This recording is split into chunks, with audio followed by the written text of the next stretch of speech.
What's going on YouTube? Welcome back to another video on the channel. I've made some upgrades to my rifle, my one and only. I've changed the optic setup a little bit. I've got some new additions, some new trinkets on here that I thought I might just make a quick video on because I know again, I love looking at videos like this. And I thought it'd be appropriate because coming into the new year, I've got some different goals that I have with this rifle, and why I've got it set up the way I do. So I thought it'd just be appropriate to make a video. It's been a minute. All right, guys, I'll just be working this tip to butt like my favorite YouTuber out there.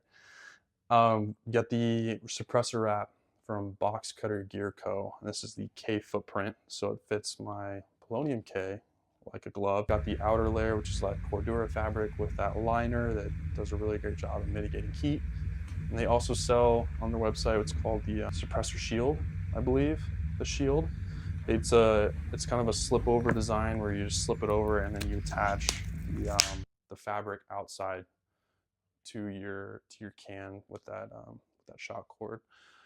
It's done a great job. It's held up. Definitely does a good job of cutting the mirage down. I haven't used it with this setup yet because this is my brand new setup, and this is kind of the reason why I made this video. But with my red dot and my magnifier that I was shooting with, it was working really, really good. So I'm really pleased with them. And best part about this is this suppressor wrap is very affordable compared to some options out there. The wrap and the shield are sold separately, but I think all in all, the package, complete how I've got it on my Polonium K, I think was under $80. So really, really solid option if you guys are trying to get a suppressor wrap out there. He's got multiple sizes. I think he's offering different designs as well. I think he's got multicam arid, multicam, OD green, black. He's got a bunch of them. So check him out, Box Cutter Gear Co. Super solid option if you guys are trying to get that wrap for your can. All right, just working on back. I guess I'll just go grab down here. I've got the ARCA rail from Annex Defense. And this is I think their shortest offering on their site. It's the, I think it's the 2.5 inch one that takes up 2 M-LOK sections on your rail. If you guys are trying to get into shooting on tripods, or you want to attach a bipod at the front of your rifle with the ARCA, so it's easy to take on and off. Highly recommend them. This is again one of their shortest rails, but even their long rails are extremely well priced. I'm even considering getting one of their longer rails because I do want to get a bipod eventually. But I guess I'll just worry about that down the road. But for now, this works extremely well with my ARCA attachment here on my tripod. I'm extremely pleased. If the fit and finish is amazing. It's got, I'll get a close up of all of these when I'm doing this voiceover, but it's got these screws that you put in to stop. So if it is loose and it's going to be sliding around your tripod, it will stop. It's not going to completely slide out and your rifle will come completely out. And it's got a built-in kind of backstop, if you will. I'm sure that terminology is a little bit different that they describe on their site, but I'm new to ARCA. I'm new to kind of shooting on tripods. I bought this tripod after I bought my optic setup because I wanted an option if I was shooting on BLM land or out in the forest, wherever, to have a stable shooting platform if I want to hit something far. Highly recommend them. Super solid, in their Arizona-based company, so gotta support.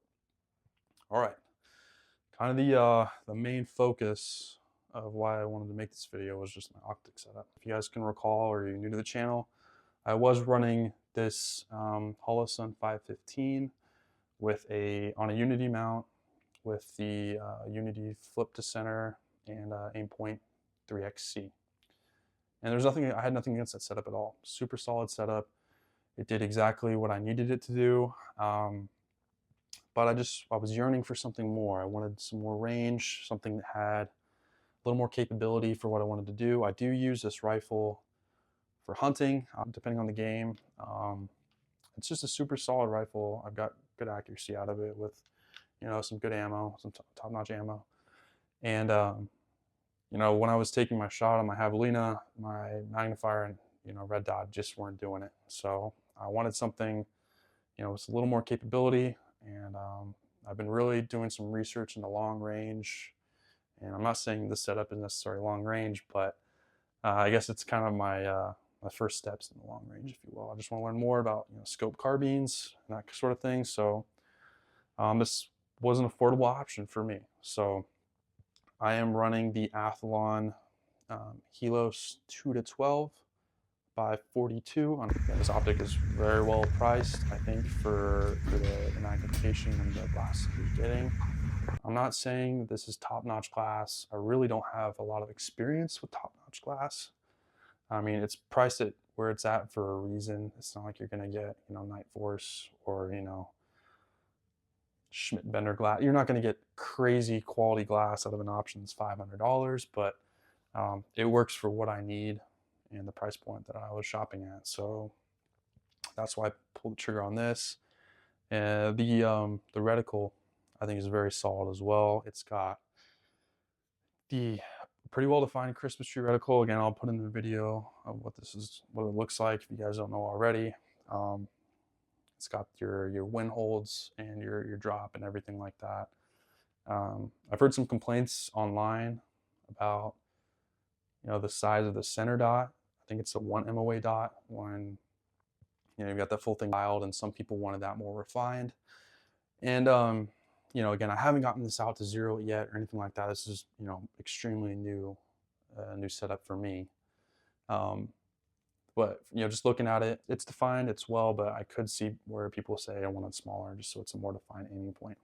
So that's pretty much it. That's the only gripe I really have with it. The brightness is good for the amount of money you spend. It's not red dot bright or anything like that, but I think for my application, I don't really necessarily need it to be red dot bright. If I'm hunting or shooting in near dark conditions, I think it's going to be perfect for that. So I've got that. I'm running it on a Reptilia 170 mount. This is a 30mm scope body, so it's a 30mm rings on here.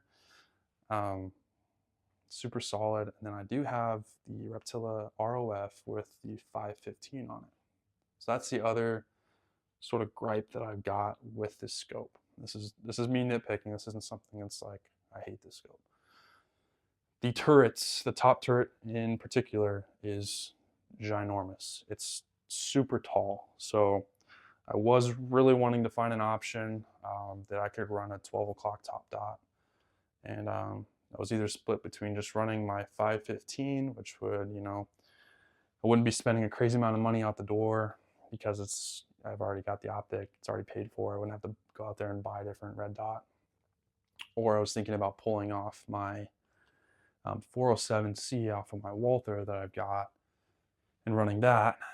But then again, I'd be out a red dot on my Walther, and then I want to replace that, and that's another $350 to $400 and $500. So I just kind of decided, all right, it's going to be a little heavier, a little more bulky, but I think just running my 515 on my setup should work for the time being, and then if I really hate it, I can change it down the road.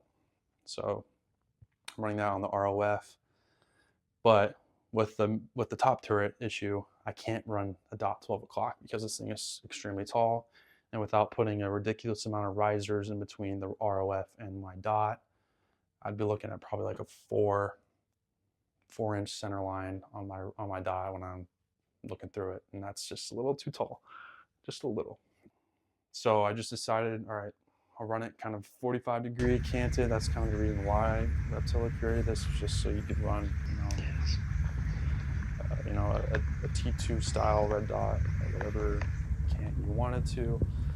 Again, I haven't zeroed this yet, and I'm interested to see how it zeroes or what the point of impact will look like with this. I'm pleased with how it's set up right now. I am running the Hammy 3D prints. They're the ARD with the kind of scope cap, kind of like 100 Concepts. I was looking at the 100 Concepts ones, and they make a top-notch product, but they're just a little expensive for what I had in my budget, considering I, all in all, between the ROF and the mount and the scope, I was looking at like $1,000. So I didn't really have the money to run, $120 scope ARD scope cap.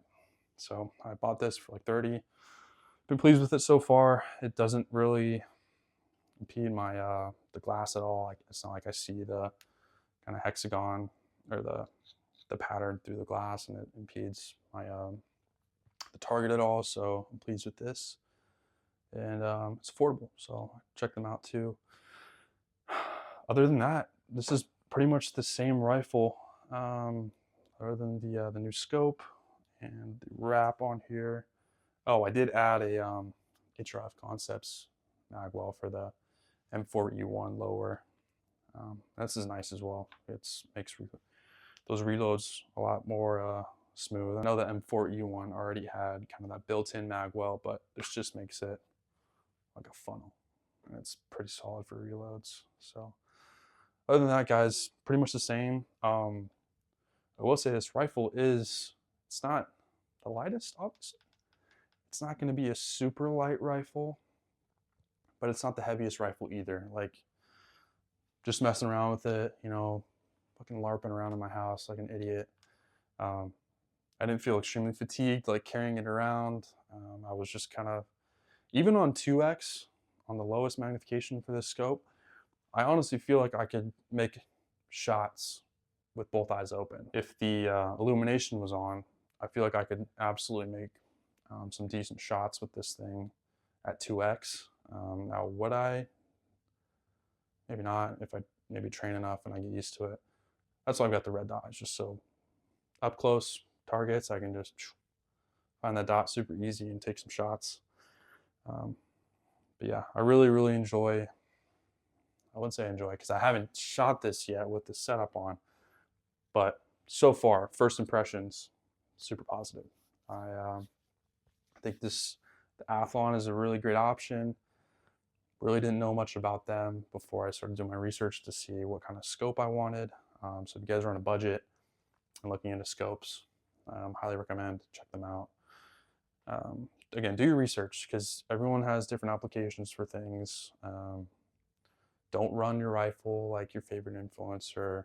Maybe take inspiration. This is kind of a culmination of inspiration from other builds I've seen, but I've also done my own research and found what I like and what works for my application specifically, because unless you're wanting to use this for hunting or like semi-long range, something like that, I wouldn't recommend you just copy my setup. I'm not saying my setup is something to copy anyway. Like, this is not my dream rifle at all, but it's gonna work for what I need and for the time being, and I'm happy that I got it. So that's pretty much it, y'all.